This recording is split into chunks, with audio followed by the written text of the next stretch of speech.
There was a special election in the state of Maine for a seat in the Maine State House. And one of the people running for it is a name that might be familiar to some of you if you've been involved in the broader atheism movement for many, many years now.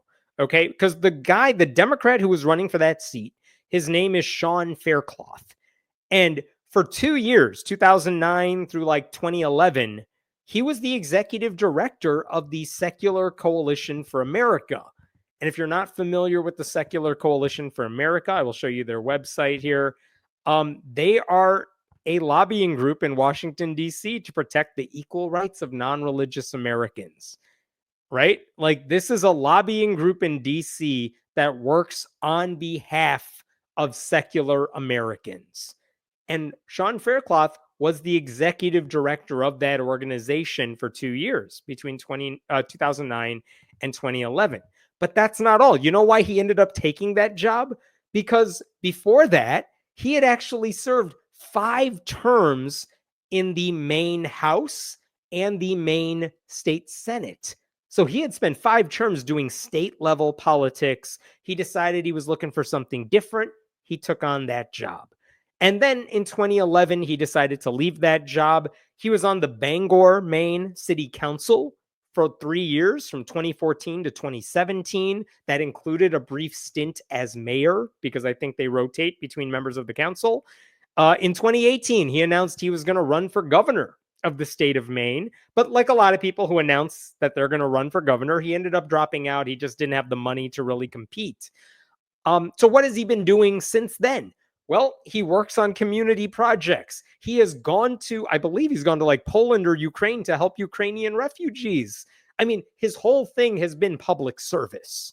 It's kind of amazing how much stuff he's done in that capacity. And one other thing he has done in his years, and I want you to see this here. He actually wrote a book called Attack of the Theocrats: How the Religious Right Harms Us All and What We Can Do About It. That was written in 2012. And I mean, he was talking about Christian nationalism before it was called Christian nationalism. Attack of the Theocrats. I mean, the only thing I don't like is that forward is by Richard Dawkins, and that did not age well. But that aside, this guy was calling out the religious right at a time long before it had the power. Religious right had the power it does right now. So this is Sean Faircloth for you. So what happened in Maine is this. In December, there was a state representative named Joe Perry. He was elected to become the state treasurer. And that means he has to give up his seat in the Maine House to become treasurer. That means that seat is now vacant. That means there has to be a special election to fill that seat. And back in December, Sean Faircloth was nominated to be the Democrat to run for that seat. He happens to be in that district. And here's the thing about special elections. Joe Perry, the guy who had that seat, he got 65% of the votes when he ran in 2024. Like, he got reelected very comfortably. It was a pretty blue seat. However, special elections are weird. They are not, the president's not on the ballot this time around. Voter turnout is really low.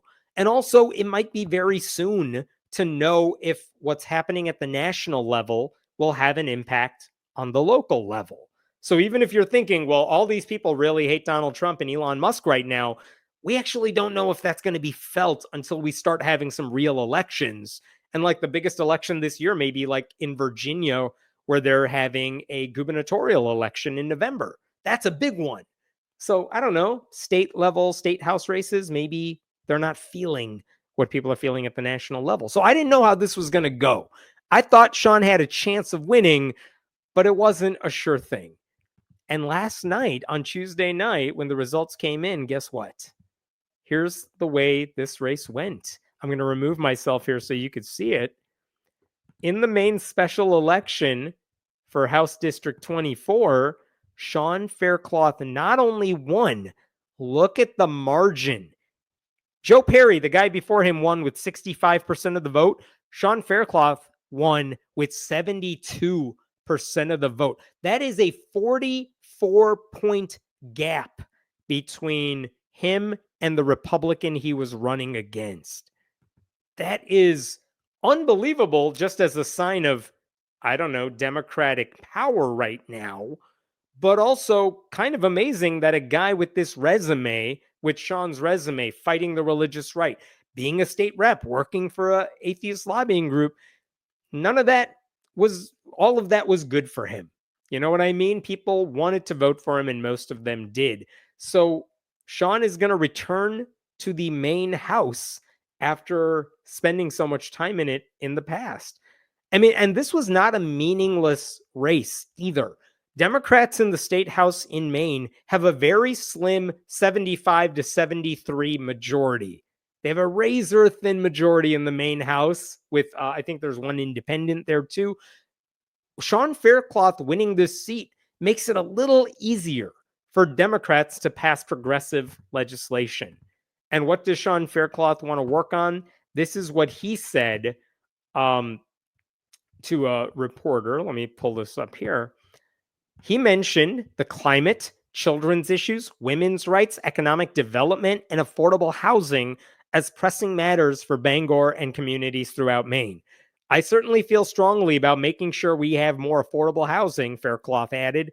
Whether you look from San Francisco to here, that's a pervasive issue. And that is absolutely true. That is what I just want you to notice he is not there saying, you know what we need in the Maine legislature? We need to advocate for atheism. No, I don't need him to do that. I just want him to be a good representative who is doing good for his community. And as you could see from the stuff he was saying, Sean is interested in helping as many people as possible. And by the way, he happens to be an opponent of Christian nationalism, which is just an added bonus in case that comes up while he is in office. So religion, as far as I could tell, was pretty irrelevant in this race. No one really brought it up. It wasn't an issue. But that does mean there's going to be one more secular voice in the Maine legislature now, and one who has firsthand experience pushing back against wannabe theocrats. And I think right now we need as many of those lawmakers as we can. So I was really thrilled to see that victory, and good for you, Maine, for selecting the right choice there. I will pause there. What else we got before I move on to something else? That is good news. More like that, please. Listen, if I had more good stories, I would share them with you, but they are few and far between these days.